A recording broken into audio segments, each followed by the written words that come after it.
ஒரு கடற்கரை கிராமத்தில் ஒரு சிறிய விதை மணலில் புதைந்து கிடந்தது. அது தினமும் கடலை பார்த்து யோசிச்சது. என்னால முளைக்க முடியுமா? இங்கே மண்ணே இல்ல, எல்லாம் உப்பு, மணல், காற்று. அதன் அருகில் இருந்த கற்கள் சொன்னது, நீ மரமா ஆக போறியா? இங்கேயே வளர்ந்து போயிடுவ.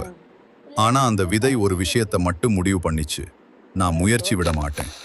தினமும் சிறிது சிறிதாக அது வேற கீழே அனுப்பிச்சு. மேலே வெயில் எரிச்சது, காற்று அடிச்சது, மழை சில நாட்கள் மட்டும் வந்தது. ஆனா அது நம்பிக்கையை மட்டும் விடல. மாதங்கள் கழிச்சு ஒரு நாள் அந்த மணலில் இருந்து ஒரு சிறிய பச்சை இலை வெளியே வந்தது. அதே கற்கள் இப்போ அதிர்ச்சியாய் பார்த்தது. ஆண்டுகள் கழிச்சு அந்த விதை ஒரு பெரிய மரமா வளர்ந்து கடற்கரைக்கு வர்ற எல்லாருக்கும் நிழல் கொடுக்க ஆரம்பிச்சது. கதை சொல்லும் பாடம்: சூழ்நிலை சரியா இல்லைன்னா கூட நம்ம மனசு சரியா இருந்தா போதும். உன்னை சிரிக்கிறவங்க இருக்கும், ஆனா நீ வளர ஆரம்பிச்சா அதே மக்கள் கைத்தட்டுவாங்க. மெதுவா வளர்றது தோல்வி இல்லை, அது வேறு ஆழமா போகுது என்பதுக்கு அர்த்தம்.